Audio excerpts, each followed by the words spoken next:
Tapi itulah Ramadan. Makanya ini yang paling penting. Sampai Rasulullah kemudian bersabda, "Faman khurrima anil khairi faqad hurrima an kuliha." Ini penting banget. Ini teguran untuk saya semuanya. Sampai kemudian ada satu riwayat yang menerangkan, siapapun yang diharamkan dari kebaikan Ramadan, maka seakan-akan dia diharamkan kebaikan itu selepas Ramadan. Artinya apa? Rasul ingin ngomong sama kita, kalau bapak saya tidak bisa khatam Quran di bulan Ramadan, itu seakan-akan Nabi ngomong kepada kita, loh kalau ente di bulan Ramadan saja tidak khatam Quran, apalagi di luar bulan Ramadan. Wong di bulan Ramadan yang nuansanya taat aja ente tidak khatam Quran kok.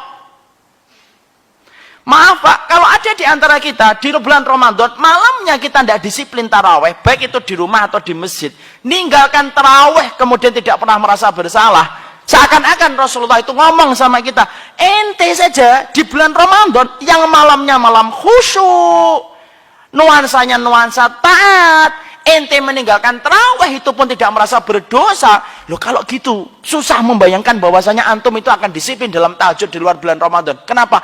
Malam yang khusyuk ketika Ramadan aja ente tidak bisa taraweh kok. Itu analoginya Pak, sederhananya analoginya itu apa? Analoginya itu kayak gini, kalau kita sholat di depan Ka'bah, Ka'bah itu tinggal 3 meter di depan kita, kemudian kita sholat, kemudian tidak khusyuk, masih mikir kemudian dosa, masih mikir selingkuhan zina, masih mikir uang, masih mikir materi, masih mikir finansial, padahal itu Ka'bah di depan kita tinggal 3 meter. Kira-kira apa yang kita evaluasi untuk diri kita? Kita akan ngomong sama diri kita, loh ente itu di depan Ka'bah aja tidak khusyuk, lah terus di tempat mana ente bisa khusyuk kalau di depan Ka'bah aja tidak bisa khusyuk? Ini peringatan Pak, ini yang belum hatam Quran ini. Itulah yang menjadikan kita diukur Pak oleh Allah itu di bulan Ramadannya kita ini. Ini amalan gede Pak, dan kita sudah memasuki putaran yang terakhir ya Pak. Dan putaran ini yang paling penting Pak. Grand Prix itu yang paling mendebarkan putaran terakhir. F1 itu yang paling mendebarkan itu bukan putaran yang pertama. Putaran pertama kita masih mandi, nggak ngeliatin kita, biasa aja. Putaran terakhirnya Pak, bola itu yang paling mendebarkan itu babak kedua menit ke-40. Ini yang suka ketawa udah tidak bola ini. Pacuan kuda yang paling mendebarkan itu putaran terakhirnya Pak. Sama kata Rasulullah, innamal a'malu bil khawatim. Sesungguhnya seluruh amal itu ditutup oleh Allah, dilihat oleh Allah pada waktu penutupnya Pak. Dan penutupnya Ramadan itu ada 10 hari jumlahnya 3 Pak. 10 hari pertama, 10 hari kedua, 10 hari yang ketiga. Dan penutupnya kita itu ya sekarang ini. Yang menentukan bagaimana kualitas amal kita di hadapan Allah. Loh kenapa Ustaz amal dilihat pada waktu penutupnya? Iya memang begitu.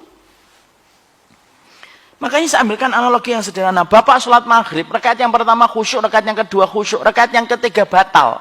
Batal atau tidak batal? Batal. Kita tidak bisa ngomong, ya Allah, yang 2 rakaat tadi khusyuk benar ya Allah. Yang ya apa-apa yang terakhir batal. Tidak bisa Pak. Batalnya antum di rakaat yang ketiga membawa batal rakaat yang kedua dan pertama. Dan itulah yang kita dapat di Ramadan Pak. Makanya Masya Allah sampai diterangkan dalam satu riwayat Imam Ahmad musnadnya, dalam riwayat Tolha itu ada 2 orang yang bersahabat. Itu mereka bersahabat masuk Islamnya bareng, amalnya itu 11-12 Pak.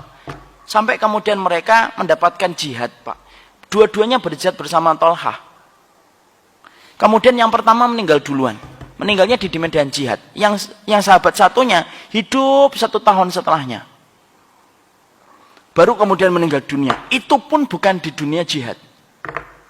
Dua-duanya ketika meninggal dunia, Tolha kemudian bermimpi. Tolha itu menjumpai mereka berdua itu di dalam mimpinya. Dan mereka berdua itu seakan-akan di depan surga, tempat yang sangat indah. Tiba-tiba di tempat yang indah itu ada panggilan kepada orang untuk memasuki tempat surga itu. Siapa yang dipanggil pertama kali? Bukan sahabat yang ini yang pertama kali meninggal di dunia jihad, tapi yang meninggal terakhir dipanggil untuk masuk surga dulu.